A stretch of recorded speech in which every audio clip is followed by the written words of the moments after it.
Good morning, good afternoon and good evening. It's Lee from Magnetic North Adventures. Hope you're all well today. I'm back in Sheffield, city centre, England. I'm at the side of the River Don, and behind me there, in that area, that's where Sheffield Castle used to be. I was planning on doing a mudlark, but I'm looking at the river levels and they're so very high and fast. I'll show you where I am, and then I'll have a walk to the other areas. So this here is Ladies Bridge. Around that area is where the castle used to be in the 1500s and the 1600s. But as you can see, the water's quite high. The islands are submerged, so I might not be able to do what was planned, but we'll see. So this is the River Don again at the Wicker, Sheffield. You've got a tiny bit down there to mudlark, but normally you've got quite a bit down that way. Just looking down that way, that's all flooded still as well. So I'll just go down and have a quick look there. So on coming down to this area, I've just got a nice little surprise. It's there, washed up. There's a miner's pick. And there's a bit of litter there as well. So we'll get that first. There we are. And there, it's in the mud.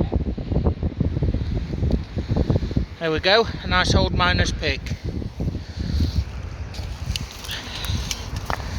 And I'll have a look here as well. So just having a quick scan around, I can see bits of pottery, bits of glass. There's a old piece there, 1700s lead glazed pottery. There's a piece of river polished coal, black gold as it's known locally. There's a, just there, bit of a pottery, 1920s.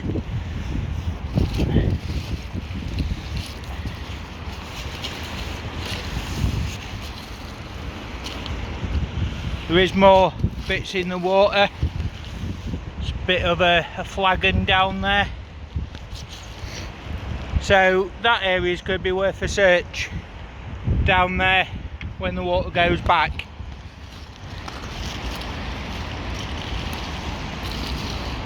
So just looking just there, somebody's keys. Just there. And again, in the water there is more pottery as well. So I've just picked up this copper light fitting, and this area here could also be mudlarked as well.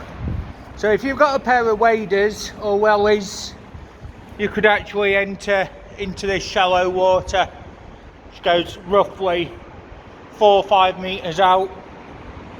But normally this embankment does dry completely.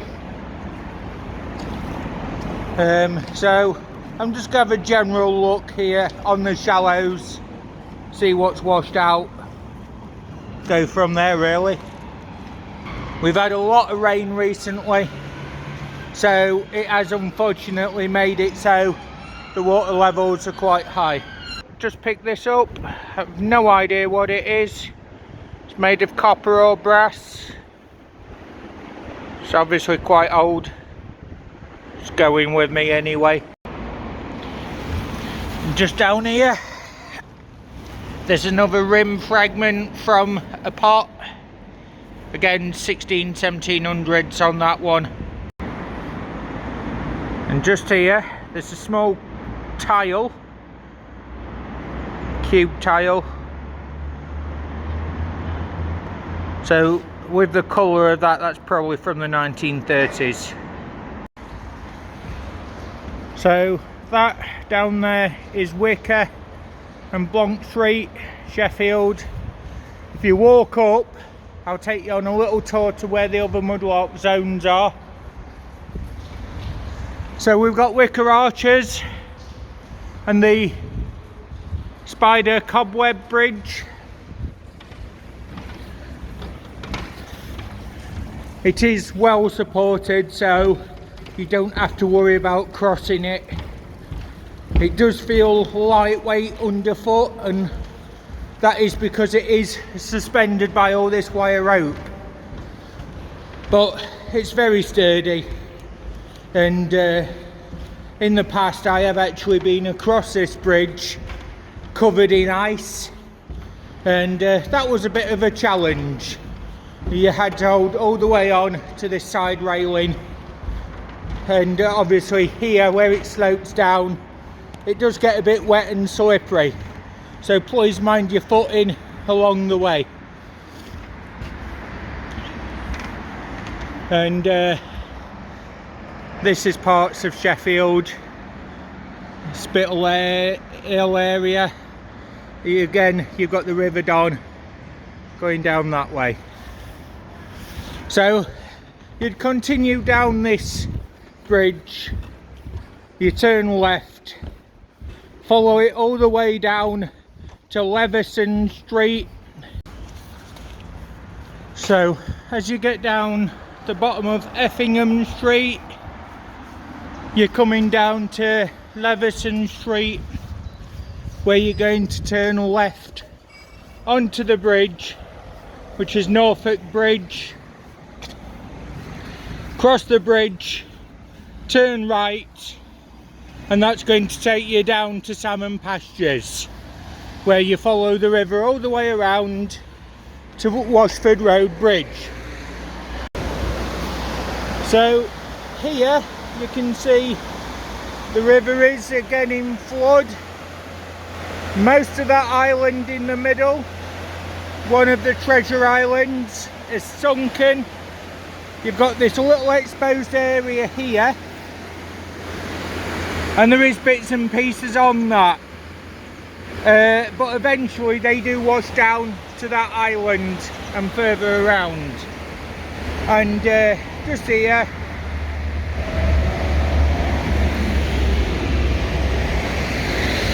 you've got this area here. Somebody has chucked coins onto that platform, and that platform over there. You've got beautiful architecture on the bridge.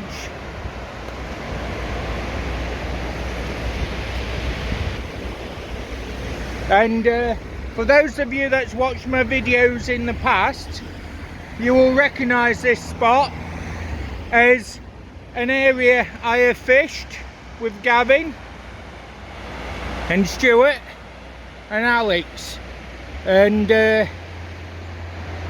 all down here we've had finds. There's still finds in here.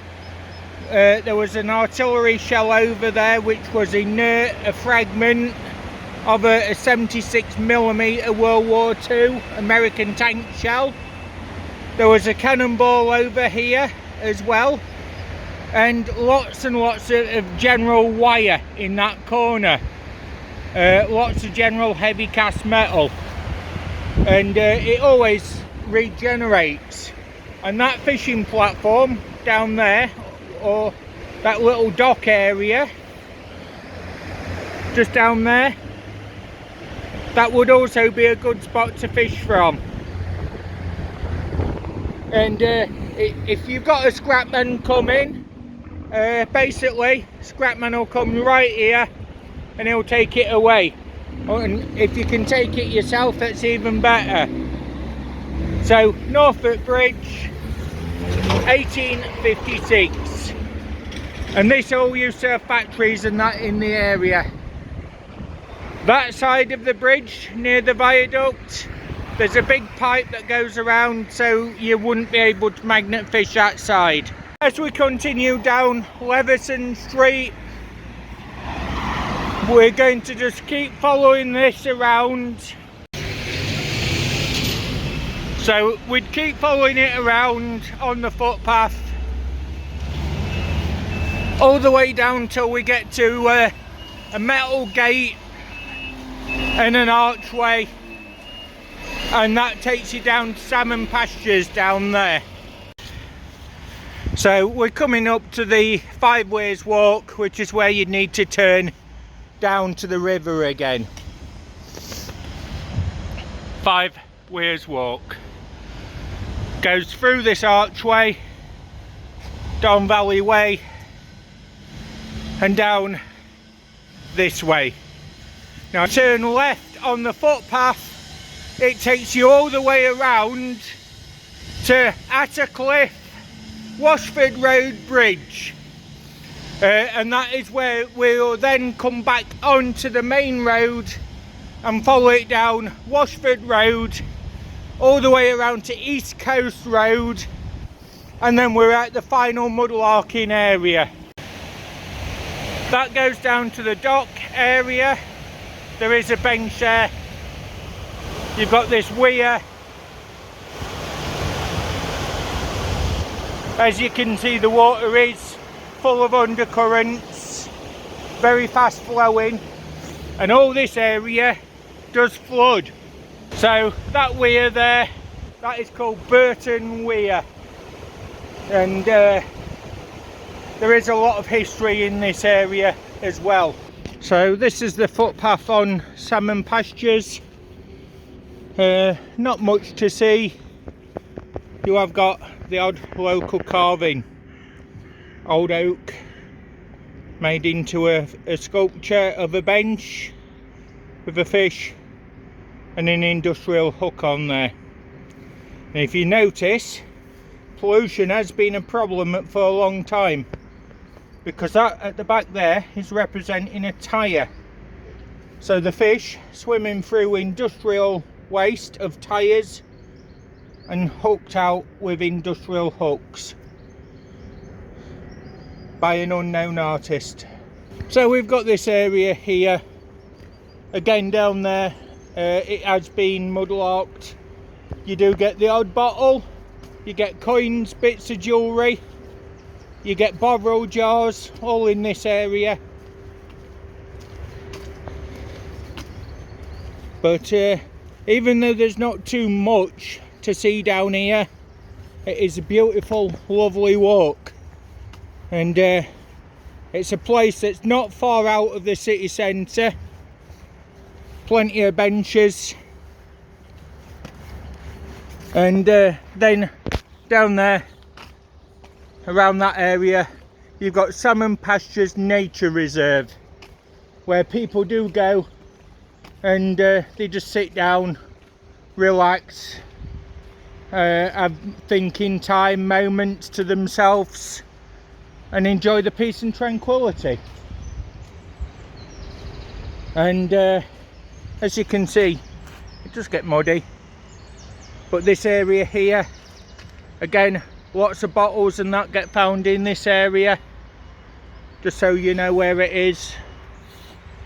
And when that water level is lower, you always find in this particular area. So somewhere along here there could well have been a dump that's washing out. But again, on this nature reserve, you do have the wildflowers, the buttercups, various other things, ivies.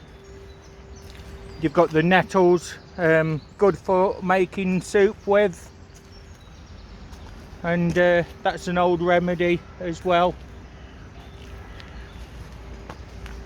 And then you've got chickweed there, just there. That's been used in cooking as well, and herbal remedies.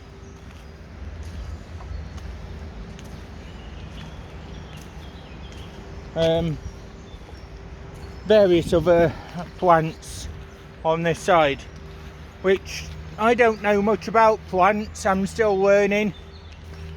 But yeah, for anybody into bushcraft and survival, you've got those. So you've got another area down there. Again, items wash up in that area.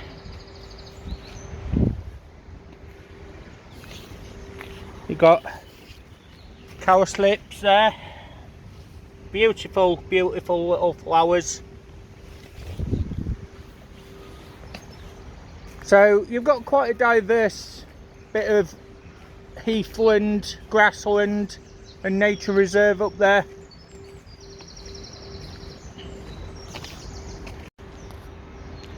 And down there, those with the white flowers on, it's wild garlic.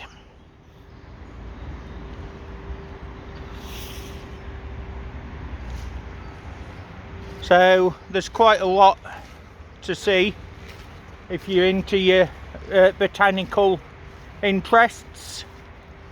But I do love how these trees are being covered in ivy over the years. But yes, we're going to keep walking on down this way to Washford Bridge, and then I'll pick the photo back up in a moment. But whilst we are here, I've just got something to show you, which is this sign. City of Sheffield Education Committee, Salmon Pasture Schools, 1908. And where that nature reserve stood, at the back there used to be a big school there, and it was pulled down in the 1970s to make this nature reserve.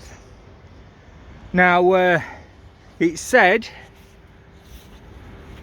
that that mark across there was done in World War II and is possibly shrapnel damage, because down here in the river there has been World War II bomb shrapnel found in that area. And all this embankment this side was known as the tips. You get coal waste, things like that on there. That could explain why there's bottles and coins and jewellery in the water. Bottle stoppers, things like that. And I have had previous videos in this area as well, mudlarking. So if that's something to interest any of you, please go back and have a look at the playlist, and you'll find all the activities there, from magnet fishing, a bit of metal detecting, mudlarking, adventure walks, history tours. They're all on there, litter picking and environmental cleanups. So you keep walking this way, follow it down under the bridge to another mudlark zone. So Washford Road Bridge at Attercliffe. This is an area that I have again featured in previous videos.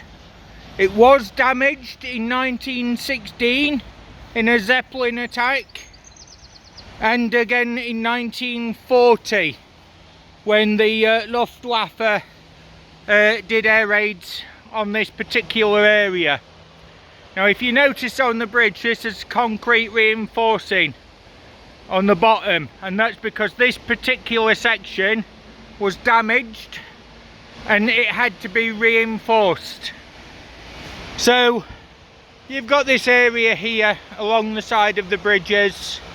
Normally you can get round and onto the edge of the river that way. It's all underwater at the moment. I've had a large cannonball 36-pounder in this area. I've had clay pipes, bottles, bottle stoppers, lots of old pottery, river polished glass. Down there you've got old shells there, oyster shells, bits of bone, more bits of old bone, animal bone. But all this area, when this has no water in, absolutely perfect for mudlarking, and all on this embankment as well.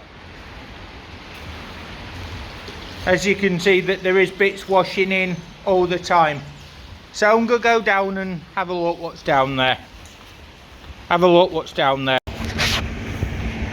Now down there is the 5 Weirs Walk.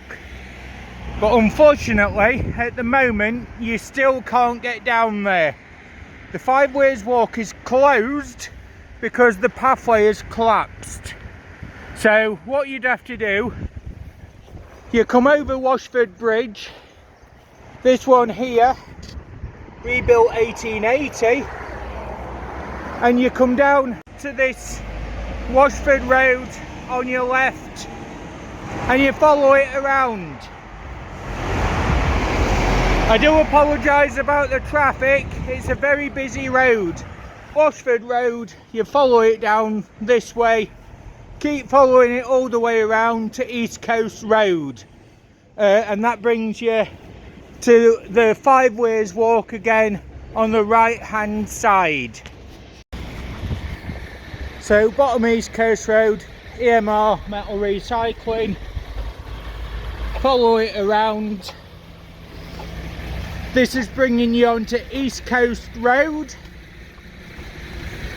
where you've got an old iron style bridge. The route that you would have took is on your left. So this is the continuation of the 5 Weirs Walk. So down there on that side, that is where you would have come out, and then it would have come along here, back along this bridge here, and down that pathway there. So East Coast Road over there, old railway at the back, Sanderson's Weir, and that dates from the late 16th century, the 1580s. There were water mills in the area. You've got the salmon run down there, nicely flooded, and then you've got Outer City Treasure Island there, and as you can see it is sinking again. There is no access to that island at the moment.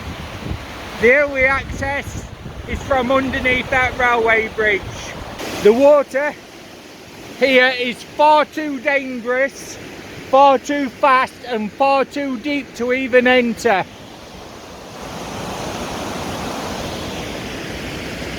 But that island, there's been bricks, there's bottles, all sorts of things that's been found over there in the past.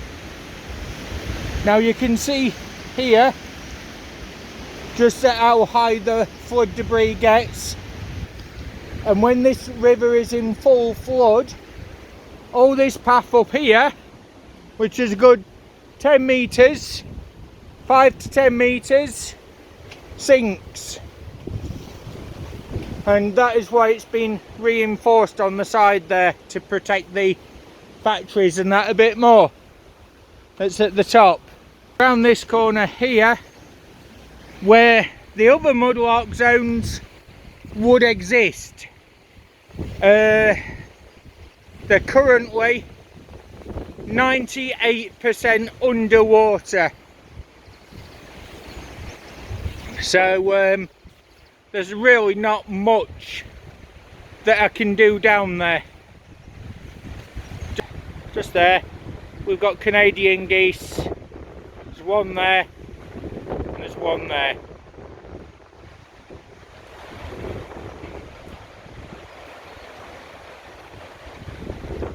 They're foraging for food, feeding up before taking the long flight back to Canada very, very soon.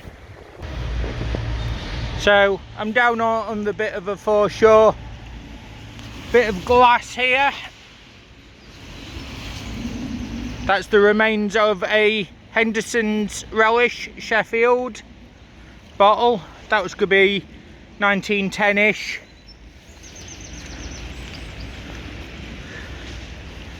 Just having a look around.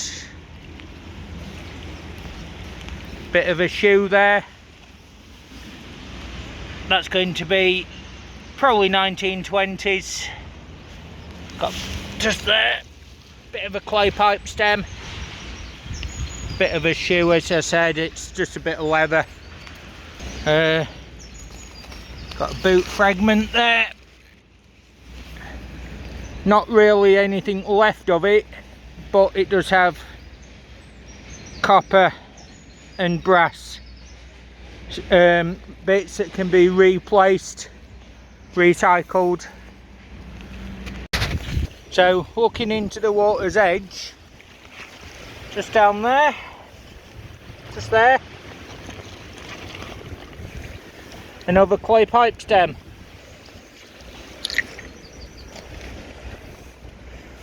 Again, I'll always pick them up because it's social history. So you can see that there's more areas there that could be mudlarked. All the way down here to where them trees are in the middle, they could all be searched as well. Now, it is a wet day today. It has been raining, so it does help you to have a look at what's actually there. You do see a lot more. Again here, 17th century pottery. Just there, bit more bone. So in the old days, people used to use those for making knife blades, handles. It's a nice piece of pottery there. Flowers on 1920s.